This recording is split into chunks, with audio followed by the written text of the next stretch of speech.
এদিকে এর আগে সকাল থেকে বিমান বিধ্বস্তের ঘটনায় নিহতদের সঠিক সংখ্যা প্রকাশ সহ ৬ দফা দাবিতে বিক্ষোভ করেন মাইলস্টোন স্কুল অ্যান্ড কলেজের শিক্ষার্থী অভিভাবকরা।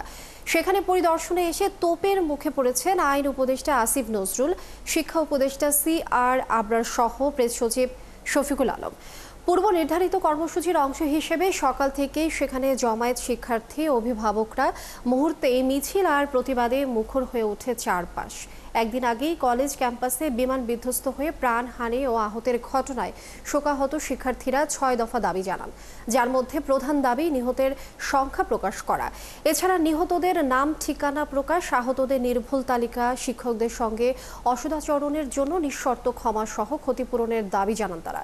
একই সাথে ঝুঁকিপূর্ণ প্লেন বাতিল ও প্রশিক্ষণ পদ্ধতি সংস্কারের দাবিও জানান শিক্ষার্থীরা। অ্যাকচুয়াল ডেট কাউন্টস বা এরা যে কেন মার্চ কতজন অ্যাডমিটেড আমরা এখন পর্যন্ত জানতে পারিনি। রিয়েল রিপোর্টটা দেওয়া হয় না, এটা কেন দেওয়া হয়নি? আমাদের মেইন দাবি এটা।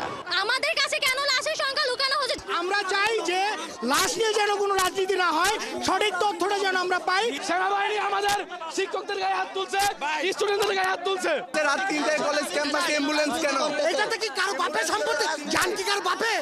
আমাদের ক্যাম্পাসে আইসাই আমাদের স্টুডেন্টকে মারা, আমাদের প্রিন্সিপালের গায়ে হাত তোলা, আবার লাশ চুরি করার ধান্দা। দর্শক, উত্তরা মাইলস্টোন স্কুলের সামনে আছেন এই মুহূর্তে সহকর্মী ফরহাদ ইবনে মালিক। সেখানকার খবরাখবর আমরা জানবো, যুক্ত হচ্ছেন তিনি। ফরহাদ, যেমনটি এর আগে আপনি জানিয়েছিলেন যে শিক্ষার্থীদের যেই দাবিগুলো রয়েছে সেই দাবিগুলো সরকার মেনে নিয়েছে এবং শিক্ষার্থী এবং অভিভাবকরা কি বলছেন এখন আরেকটু আমাদেরকে বিস্তারিত জানাবেন।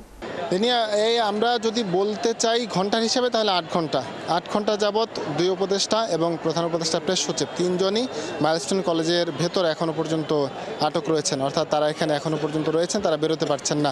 এই যে পেছনের যে জটলা, এই জটলা সকাল থেকে ছিল এবং এখনো পর্যন্ত আছে। শিক্ষার্থী, অভিভাবক সহ সবাই বেলা ৩টার দিকে এই সামনে আমি একটু রাস্তাটা একটু দেখাতে চাই।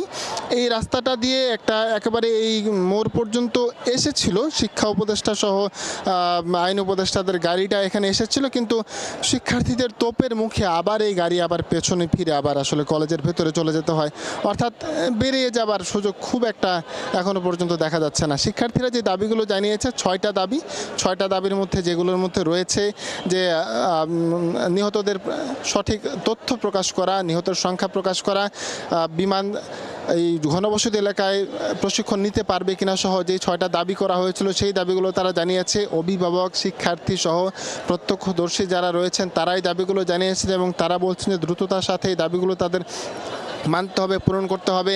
শিক্ষা উপদেষ্টার ওপরে একটু ক্ষোভ শিক্ষার্থীদের রয়েছে যে এমন একটা ঘটনার পরও HSC পরীক্ষা আজকে স্থগিত করতে রাত ৩টা বেজে গিয়েছিল। এই নানাবিধ কিছু দাবি দেওয়া বা কিছু ক্ষোভের কারণেই আসলে এখানে শিক্ষার্থীদের জটলা। তবে এখনও পর্যন্ত এখানে বড় ধরনের কোনো ধরনের অপ্রীতিকর ঘটনা দেখা যায়নি। আইন শৃঙ্খলা বাহিনী যারা রয়েছেন, মোটামুটি সব ধরনের আইন শৃঙ্খলা রক্ষাকারী বাহিনী রয়েছেন, পুলিশ, আনসার রয়েছে, র্যাব রয়েছে, বিজিবি রয়েছে, সেনাবাহিনী রয়েছে, সবাই এখানে রয়েছে। শিক্ষার্থীরা তাদের মতন অবস্থান করছে, বিভিন্ন ধরনের স্লোগান তারা দিচ্ছে এবং তারা বারবার বলার চেষ্টা করছে যে এত বড় একটা ঘটনা ঘটার পরেও কেন সঠিক তথ্য প্রকাশ করা হলো না, সব বিভিন্ন কথা। যদিও এরপরে কিন্তু বিভিন্ন বিষয় জানানো হয়েছে সরকারের পক্ষ থেকে, স্বাস্থ্য মন্ত্রণালয়ের পক্ষ থেকে, শিক্ষা মন্ত্রণালয়ের পক্ষ থেকে। শিক্ষা সচিব যিনি রয়েছেন তাকে কিন্তু প্রত্যাহারের খবর আমরা পেয়েছি, তাকে প্রত্যাহার করা হয়েছে। এখনও পর্যন্ত এখানে অবরুদ্ধ রয়েছেন দুই উপদেষ্টা সহ প্রধান উপদেষ্টা প্রেস সচিব। পরিস্থিতি একটু স্বাভাবিক হলে আশা করা যাচ্ছে তারা এখান থেকে বেরিয়ে যেতে পারবেন, আমরা আশা করছি এই বিষয়টাতে। সকাল থেকে যে পরিস্থিতি ছিল এখনও পর্যন্ত কিন্তু সেই পরিস্থিতি এখানে রয়েছে, অর্থাৎ ৮ ঘন্টার বেশি সময় যাবৎ এখনও পর্যন্ত শিক্ষা উপদেষ্টা সহ আইন উপদেষ্টা এবং প্রধান উপদেষ্টা প্রেস সচিব যিনি রয়েছেন তারা কিন্তু এখানে অবরুদ্ধ অবস্থায় রয়েছেন। একবার চেষ্টা করার পরেও বেরিয়ে যাওয়ার সুযোগ তারা পাননি। তবে আশা করা যাচ্ছে পরিস্থিতি কিছুটা স্বাভাবিক হলে শিক্ষার্থীরা যদি একটু শান্ত হন তাহলে হয়তো বা বেরোতে পারবেন, কিন্তু এখনও পর্যন্ত বেরোতে পারার সম্ভাবনা দেখা যাচ্ছে না। তবে আশা করা যাচ্ছে তারা বেরোতে পারবেন, আর শিক্ষার্থীরাও তাদের দাবি দেওয়া নিয়ে কিন্তু অটল অবস্থায় রয়েছে। লিনিয়া। ফরহাদ ইবনে মালিক, অনেক ধন্যবাদ যুক্ত হবার জন্য। দর্শক, মাইলস্টোন স্কুল অ্যান্ড কলেজে বিমান বিধ্বস্তের যে ঘটনা সেটিকে কেন্দ্র করে বিক্ষোভ করছেন শিক্ষার্থীরা। উত্তরা মাইলস্টোন স্কুলের সামনে সহকর্মী ফরহাদ ইবনে মালিক ছিলেন এবং তিনি জানাচ্ছিলেন বিস্তারিত।